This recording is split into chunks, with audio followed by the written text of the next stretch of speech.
This episode is brought to you by our friends at Hover, the easiest way to buy domain names and do more with them. Get 10% off today by visiting hover.com/gadgettv.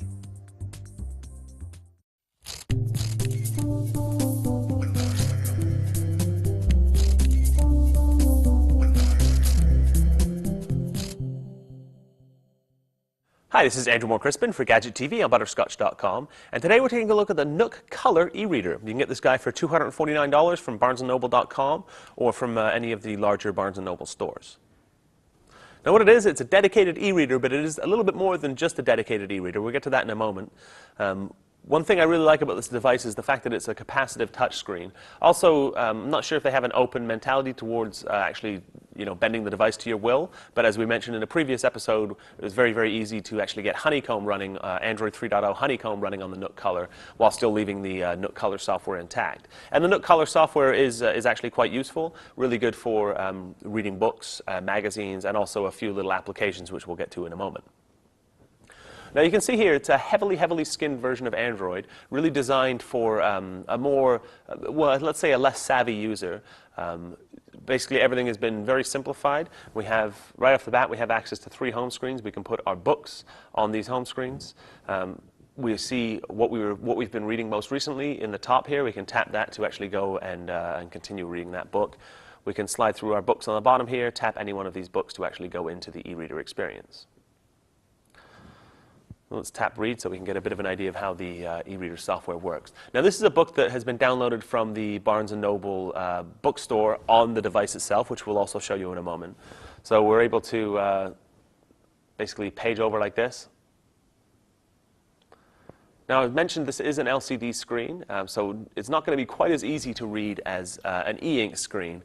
So that's really the downside of using LCD. The upside is that we get full color, so we can read magazines, color newspapers, and see color images in books where available.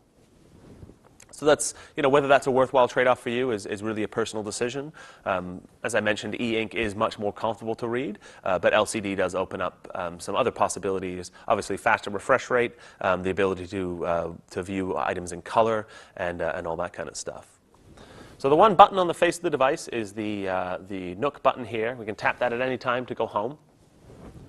And now we'll see Keep Reading has changed to the Star Wars book that we were sort of reading there. So we can tap that to continue reading. We can also tap on this software button here to get access to a few more items related to NOOK. So we can go into our library here. Now we can choose to create our own shelves. We can, but just by default, it's broken down by books, magazines, newspapers. We can also go into My Shelves, and we can create our own shelves. We could create shelves for favorite books. We could create shelves for fiction or nonfiction, or House and Home, or whatever you may have. Or we could get really nerdy and maybe even start creating Dewey Decimal System shelves if we have a ton of books. Under My Files, we can get access to any files that we've dumped onto the device. When we plug in the micro B USB cable that comes with the device into a computer, this turns up as a regular drive that we can just drag and drop files onto, including ebooks, which we'll get to in a moment. Now, LendMe is an interesting feature of the NOOK Color. We can actually lend books to friends, and friends can offer their book, so we can basically take them out for a week or two. What that really means is while I'm reading the book, if you have let me read or borrow your version of a book, you won't be able to read it while I'm borrowing it. As soon as I return it, it's straight back on your device. So basically a way around some of the DRM. Not even a way around, really a concession made for DRM in order to make it so that publishers will want to get involved. Hit the home button to go home here. Let's have a quick look in the NOOK shop. Now we're in the NOOK store, and we can actually start looking through some of the books that are available.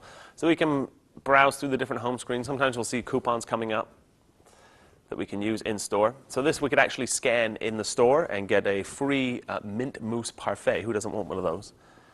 And close that down. So it's a not a terribly intrusive way to advertise to you. I kind of like that.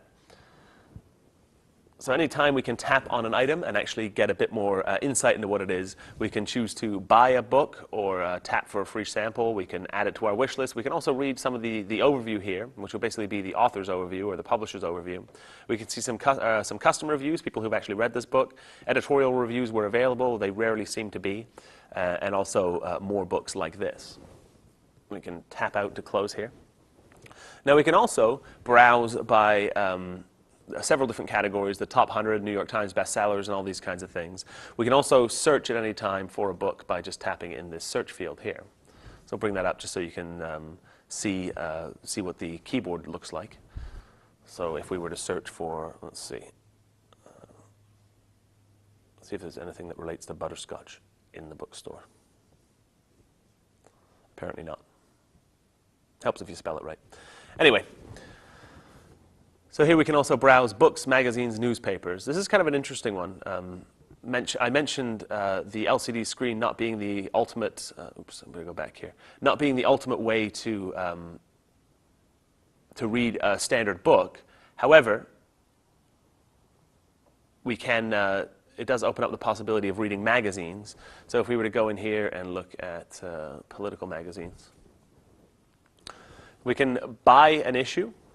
And the issue price will be where available, so current issue $5.49.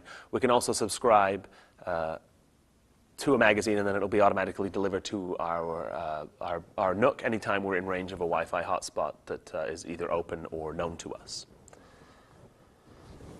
Go back home here, and we're going to open up some of the, this is actually a feature I quite like, is the extras. Now, it doesn't do a great deal for you, but we do have, because it is a full color, basically Android tablet, we can actually open up some of the different applications that are available here.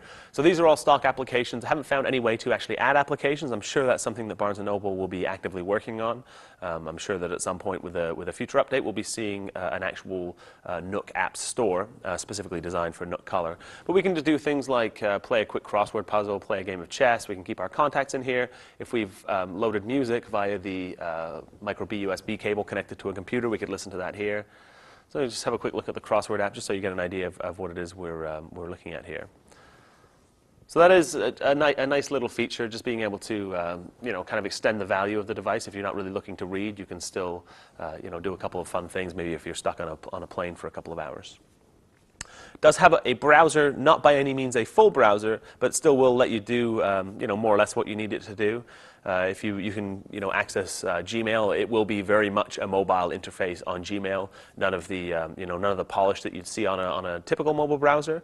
No WebKit in here. Really is, like I said, a pretty basic browser. No support for Flash or other plugins. So YouTube, butterscotch.com videos, all that kind of stuff. Anything that uses Flash or HTML5 is pretty much out of reach to you when you're actually on the NOOK Color browser. But all in all, a nice touch, being able to just kind of pull up a quick browser, answer a quick question that you may have. Now, one final note is about accessing public domain and other free ebooks. So here, if we go into our shelves, now ebooks are anything we've downloaded from the Nook store will appear in here. If we want to access any books that we've actually put onto the device when it's in storage mode, we do have to go into our library. If we go into our books library here, so we can see a few books that we've downloaded, a couple of them public domain, a couple of them books we own a hard copy too. So if we were to go into, for example, the Adventures of Sherlock Holmes. No, this is very much public domain. You'll see here, obviously doesn't have quite the polish that we would be seeing in a typical Barnes & Noble formatted ebook, but still very much functional. So we can slide through like this. Now you'll see a lot of this kind of stuff, right, where the images don't quite line up. This one here, this is pretty much the worst page. I don't even know what's going on here. This looks terrible, but once we actually get into the reading part, this is all present and accounted for. Looks pretty good. We can zoom in and out a little bit like this, slide through the different pages like this. So all in all, a really good way to be able to read any books that you own through the NOOK Color store, but also a great way to be able to read your ebooks so you don't actually have to sit at a laptop and read Scandal in Bohemia. So that's a quick look at the NOOK Color. So that's a quick look at the NOOK Color. For Gadget TV, I'm Andrew Moore Crispin. For more sweet stuff, visit butterscotch.com.